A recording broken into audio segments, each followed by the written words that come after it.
I'm live. Hey guys, my name is Maros and welcome to the Fake Smile TV.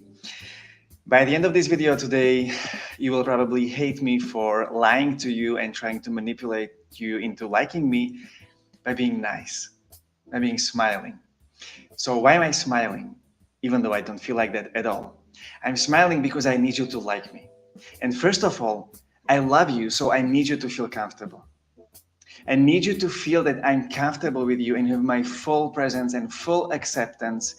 And I feel joyful, and I feel joyful all the time, because if I were real, you might think that I'm angry at you. And I don't want to risk that. Because if you were thinking that I'm angry at you, you would feel uncomfortable, and I don't want that either.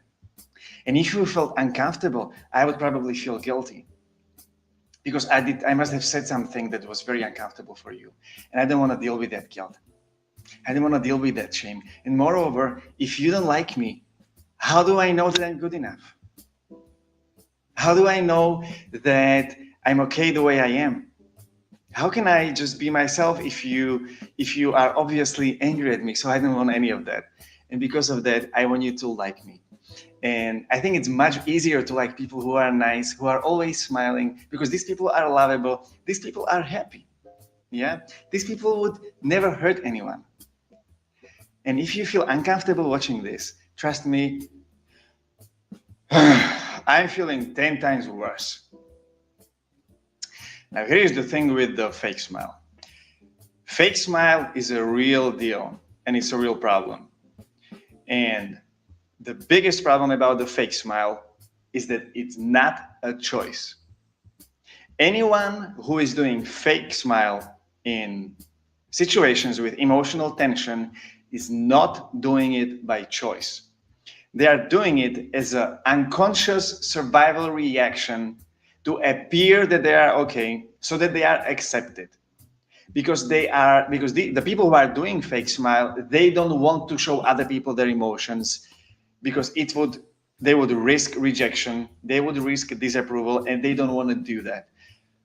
The thing is, it's not that they decided to do this behavior. They decided to put the fake smile on. It's running automatically from a long time ago, from past, when these patterns were conditioned. And here is the thing. Fake smile has the opposite effect that you think it does. Fake smile is absolutely killing your confidence.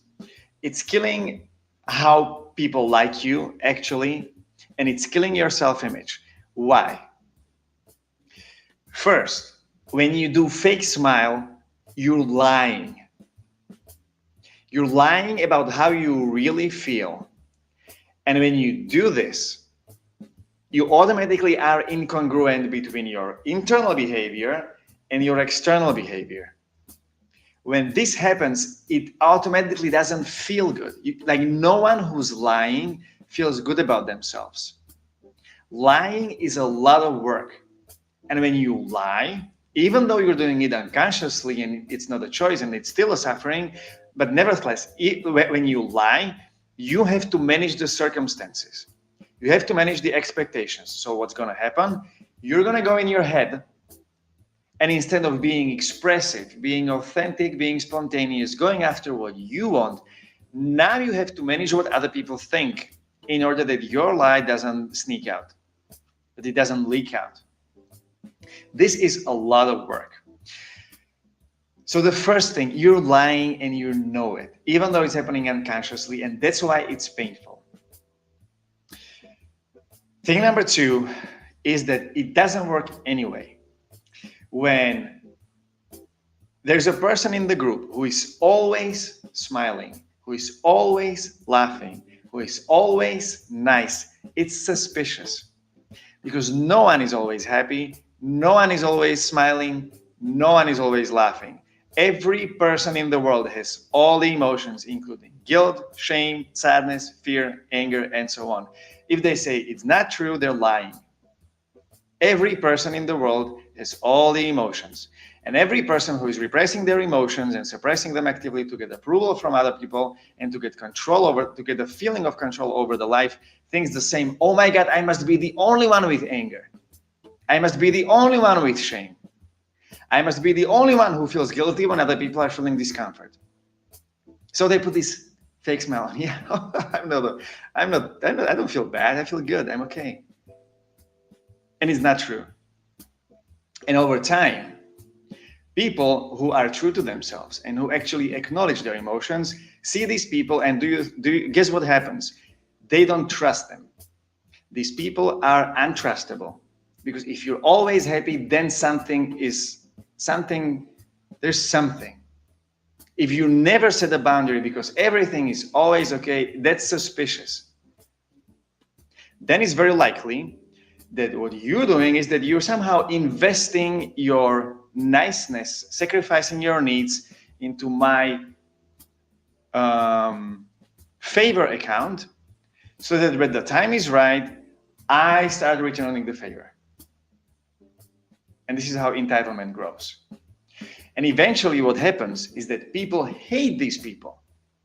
So instead of being liked by other people, you end up hated by other people, because no one knows where's the backbone. No one knows what you really think. No one knows what you really stand for. No one knows where are your limits at work. They stomp upon your head. It's like being a pushover. It sucks, first of all, from the internal point. If I'm a nice guy and if I'm doing these behaviors, it sucks. It feels like crap. But then at the same time, other people are like, who is this guy? What does he think? I don't know. He's always happy. He agrees with everyone. It's the second thing. And the third thing, this is exhausting. It's tiring as hell to pretend being someone who I'm not. And if you are in a business meeting, which was very important, and you had to be nice, which is a mask for having to obey authorities or whoever is with you, if you had to be nice for 2 hours, you probably ended the meeting drained. You came home, and the moment you left the room, you were like, God, this was a lot of energy. And you literally need to take a few breaths in and to get your energy back, because it's just draining. Why? Because it's draining to lie. It's draining to manage other people's expectations with you have no idea what they are, because you don't ask them. It's draining to be someone who you're not. So what fake smile does, fake smile is a conditioned reaction of the nervous system to cover up emotional tension. So when you feel emotional tension and you learn that it's not safe and it's not okay to show it, it's not okay to even feel for yourself. It's not okay to feel these emotions, because you should not have them, which is bullshit, by the way. What you will do is you will try to convince everyone else, including yourself, that it's okay. It's okay. Look, I'm smiling. Like, how much, what else do you want to know? What else do you need me to show you to prove you that I'm okay? That's what it does. It's so deep. It is beyond control most of the times. There was a workshop I had. There was a guy. I put the guy in front of the girl. They were standing in front of each other. They did nothing, just looked each other in the eyes for 10 minutes. They were standing like this. The moment I told the guy to move a step forward, fake smile came up. Then I told, okay, now take a step back. He took a step back, fake smile came down.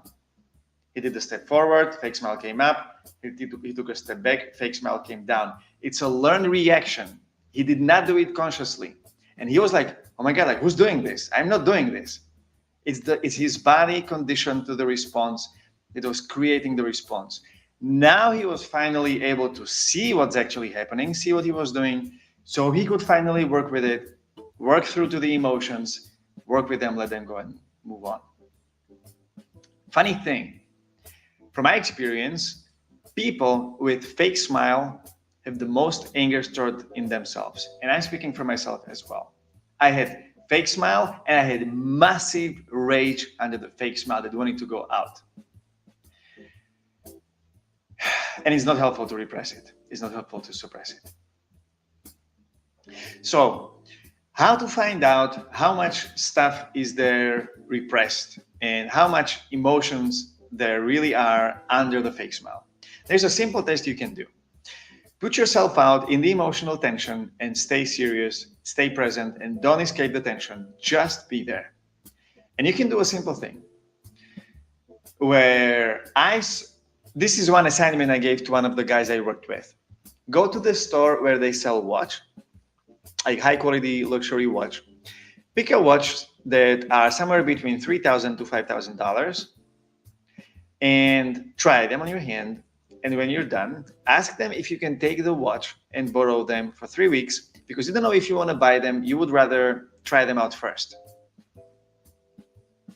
If you can do this, and if you can stay serious, and you can hold the tension and relax in the tension and just handle the situation, then there might not be that much.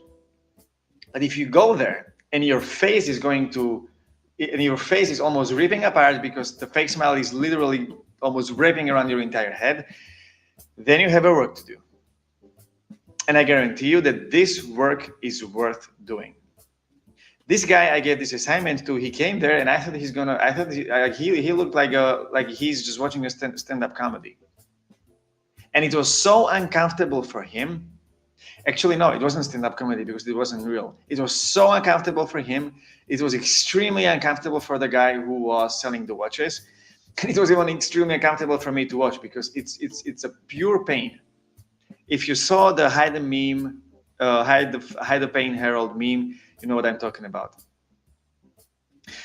So if you know that you have a fake smile, it's really practical to work with this.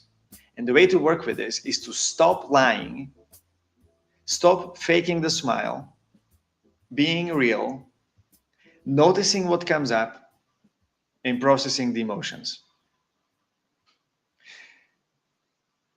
Thank you. If you have experiences with this, I would love you to share it in the comments. And if you want to have more information about how I work with these things specifically, reach out to me through comments or through my profile here on YouTube. So thank you, and I'm going to talk to you soon.